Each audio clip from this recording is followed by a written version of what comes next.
আমাদের এই সমাজের বাস্তবতার দিকেও যদি তাকানো হয় তাহলে অনেক সময় লক্ষ্য করলে দেখা যাবে আমাদের ভিতরেও এমন বৈশিষ্ট্য পাওয়া যায়, কুরআনুল কারীমের কোনো একটা আয়াতের বিধান এটা আমার সাথে মিলতেছে না, কুরআনুল কারীমের আয়াতের বিধান আমার বিরুদ্ধে গেছে।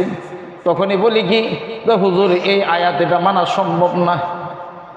কয় কি হয় না? তো হুজুর এত মানলে কি চলন যায় নাকি?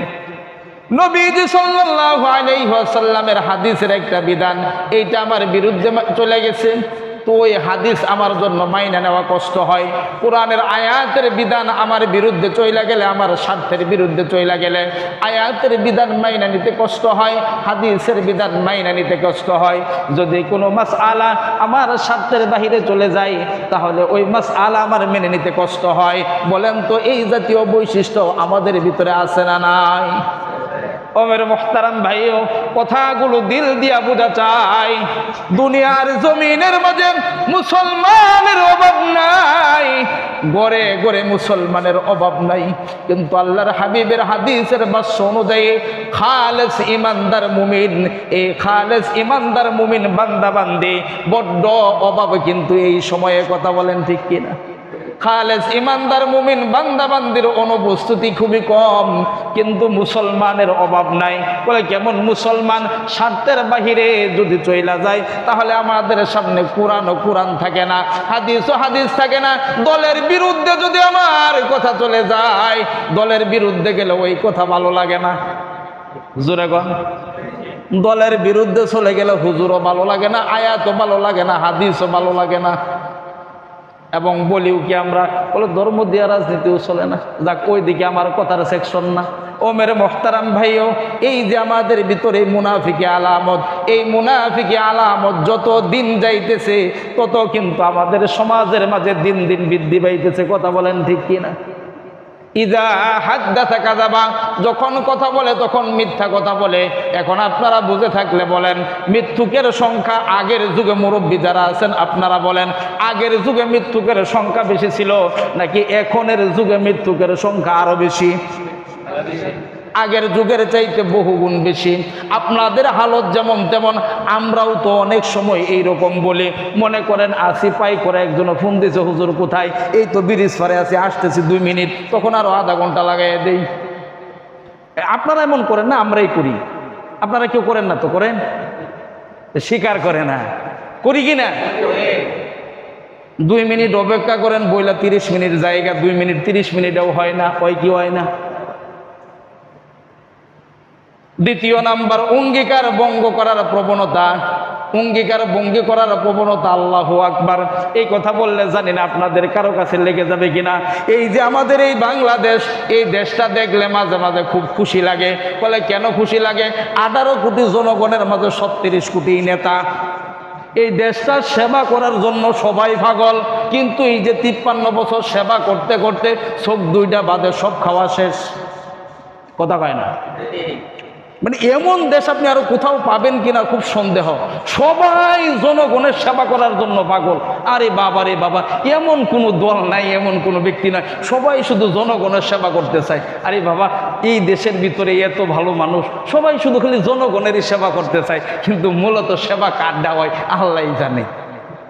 কথা কর, বাস্তব কিনা? অঙ্গীকারের তো অভাব থাকে না। কত জনে কত ধরনের কত রং বেরঙ্গের ওয়াদা দিল, কত কিছু কইরা দিব, কিন্তু ওই মানুষগুলির উপরে টিভির পর্দা ছাড়া দেখা যায় না। সত্য কিনা? টিভির পর্দা ছাড়া দেখা যায়।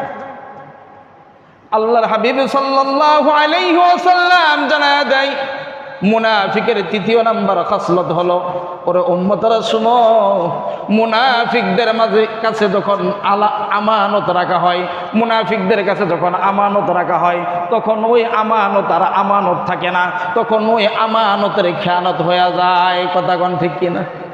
আর এই বড় বড় খেয়ানতগুলি করে দেশের সবচাইতে নামি দামি বড় বড় শিক্ষিত যারা তারাই করে। জোরে কন, দেশের সবচাইতে বড় বড় নামি দামি যারা তারাই সবচাইতে বড় বড় খেয়ানত করে। কারণ রিক্সাওয়ালার দ্বারা ওই 4,000, 5,000, 3,000 কোটি টাকা মাইরা খাওয়া সম্ভব। ওটা বড় বড় যারা তারাই বড় বড় কাম করে। শেয়ার বাজার বলেন, হলমার্ক কেলেঙ্কারি বলেন, এইটা খাওয়া বলেন, ওইটা খাওয়া বলেন, খাইতে খাইতে কোনো কিছু খাওয়ার বাকি রাখে না। বলে কারা করে? সবচাইতে বড় শিক্ষিত যারা, সবচাইতে সভ্য যারা, সবচাইতে সুশীল যারা, ওই সুশীলের মুখোশ পইরা ওরাই সবচাইতে বড় কাজ করে। এজন্য নবীদের হাদিসের আলোকের ভাষায় বলা যায় সবচাইতে সুশীল সভ্য যারা এরাই সবচাইতে বড় মুনাফিক। কথা কন, বাস্তবতা না? তো এখন আসুন, এই মুনাফিকরা দিনের সাথেও গাদ্দারি করে, ধর্মের সাথেও গাদ্দারি করে, নিজেদের সকল কিছুর সাথে এরা বেঈমানি এবং গাদ্দারি করে। এটা হলো মুনাফিকদের অন্যতম একটা বৈশিষ্ট্য।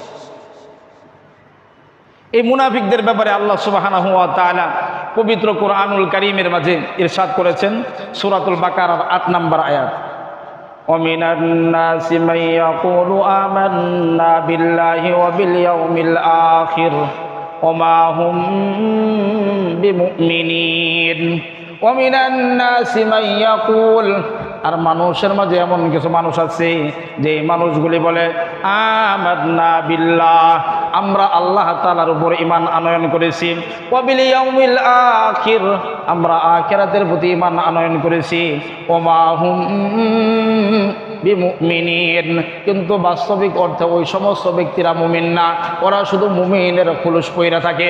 এই সমস্ত মুনাফিকদের মাঝে অন্যতম একজন মুনাফিক ছিল আল্লাহর হাবিব সাল্লাল্লাহু আলাইহি ওয়াসাল্লাম মক্কা ছেড়ে যখন মদিনার মাঝে যায়, তখন মদিনার মাঝে সবচাইতে বড় মুনাফিক ছিল আব্দুল্লাহ ইবনে উবাই ইবনে সালুল। এই আব্দুল্লাহ ইবনে উবাই ইবনে সালুল নবীদের পিছনে নামাজ পড়ছে, নবীদের পিছনে নামাজ পড়ছে, মসজিদে নববীতে নামাজ পড়ছে, এত এত বড় নেতা ছিল। কিন্তু আল্লাহর হাবিব সাল্লাল্লাহু আলাইহি ওয়াসাল্লামকে জানায় দেওয়া হয় এই আব্দুল্লাহ ইবনে উবাই ইবনে সালুল হলো সবচাইতে বড় মুনাফিক। ও মেরে মুহতারাম ভাইও, এই আব্দুল্লাহ ইবনে উবাই ইবনে সালুল যখন মারা যায়, তখন আব্দুল্লাহ ইবনে উবাই ইবনে সালুলের সন্তান নবীজি সাল্লাল্লাহু আলাইহি ওয়াসাল্লামের কাছে আসছে। নবীজির কাছে আইসা বলে, ইয়া রাসূলুল্লাহ, ইয়া হাবিবাল্লাহ, গো নবীজি, আমার আব্বা মারা গিয়েছে, আমার আব্বার তো জানাজা পড়াইতে হয়।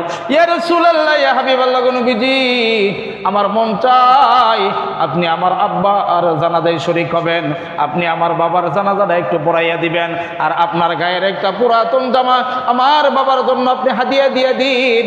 ওই জামাটা আমার বাবার গায়ে পড়াইয়া আমার বাবাকে দাফন করব। আপনার জামা যদি আমার বাবার গায়ের মাঝে থাকে, আশা করা যায় যে আমার আব্বার আযাবটা একটু কম হইতে পারে।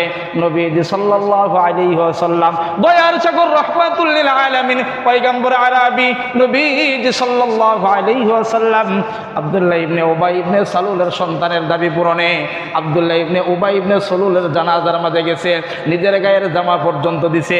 জানাজার মাঝে যাওয়ার পর জানাজা যখন পড়াইতে যায়, তখন পিছন থেকে হযরত ওমর রাদিয়াল্লাহু তাআলা টান দিয়া ধরে, টান দিয়া ধইরা বলে কি, ইয়া রাসূলুল্লাহ, ইয়া হাবিবাল্লাহ, গো নবীজি, আপনার বুঝি মনে নাই এই আব্দুল্লাহ ইবনে উবাই ইবনে সালুল মুসলমানদের ক্ষতি করার জন্য কত কিছু করছে, ওর জানাজা আপনি পড়াইতেছেন? নবীজি বলে কি, হ্যাঁ রে ওমর, শুনো, আল্লাহ তো এখনো আমার ইখতিয়ার দিছে, আমার তো এখনো না করে নাই জানাজা পড়ানোর জন্য, যেহেতু ইখতিয়ার দিছে তাহলে পড়াই। এরপর আল্লাহ সুবহানাহু ওয়া তাআলা পবিত্র কোরআনুল কারীমের সূরাতুত তাওবার মধ্যে আয়াত নাজিল করে যে আপনি মুনাফিকদের জানাজা পর্যন্ত পড়ায়েন না। ওই জায়গা থেকে উলামায়ে কেরাম বলে, যারা ইসলামের সাথে গাদ্দারি করে, দেশের সাথে গাদ্দারি করে, মসজিদ মাদ্রাসার সাথে গাদ্দারি করে, ওই সমস্ত মানুষগুলি যদি মারা যায়, তাহলে এদের জানাজাও না পড়ানোটা উচিত, এদের জানাজাটাও না পড়ানো উচিত।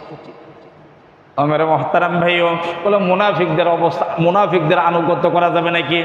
আল্লাহর হাবিব সাল্লাল্লাহু আলাইহি ওয়াসাল্লাম হাদিসে জানায়া দেয়, আর আমার আল্লাহ সুবহানাহু ওয়া তাআলাও জানায়া দেয়, ওয়ালা তুতিইল মুনাফিকিন, মুনাফিকদের আনুগত্য করা যাবে না। বলে মুনাফিকদের অন্যতম একটা বৈশিষ্ট্য, এই খুব মনোযোগ দিয়া বুঝছেন, এই বৈশিষ্ট্য আমাদের আমলের সাথে সম্পৃক্ত, আমাদের আমলের সাথে রিলেটেড। বলে কেমনে রিলেটেড? মুনাফিকদের অন্যতম একটা খাসলত হলো, অন্যতম একটা বৈশিষ্ট্য হলো, ওয়াইদা কামু ইলাস সালাহ কামু কুসালা।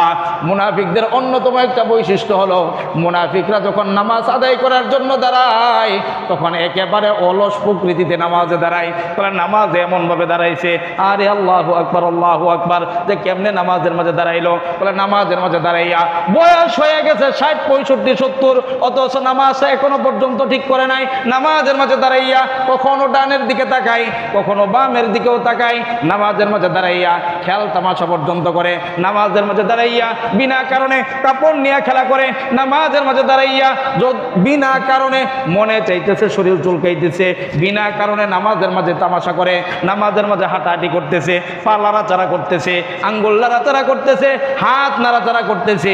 এই ধরনের নামাজও আপনাদের চোখের সামনে পড়ে কি পড়ে না? এদেরকে আল্লাহর হাবিব সাল্লাল্লাহু আলাইহি ওয়াসাল্লামের ঘোষণায় এবং আল্লাহ তাআলার পবিত্র কোরআনুল কারীমের আয়াতের ঘোষণা অনুযায়ী ওয়াইদা কামু ইলা সলাতি কামু কুসালা, মুনাফিকরা যখন নামাজের মাঝে দাঁড়ায় তখন এরা অলস প্রকৃতিতে নামাজের মাঝে দাঁড়ায়। নাউজুবিল্লাহ। তো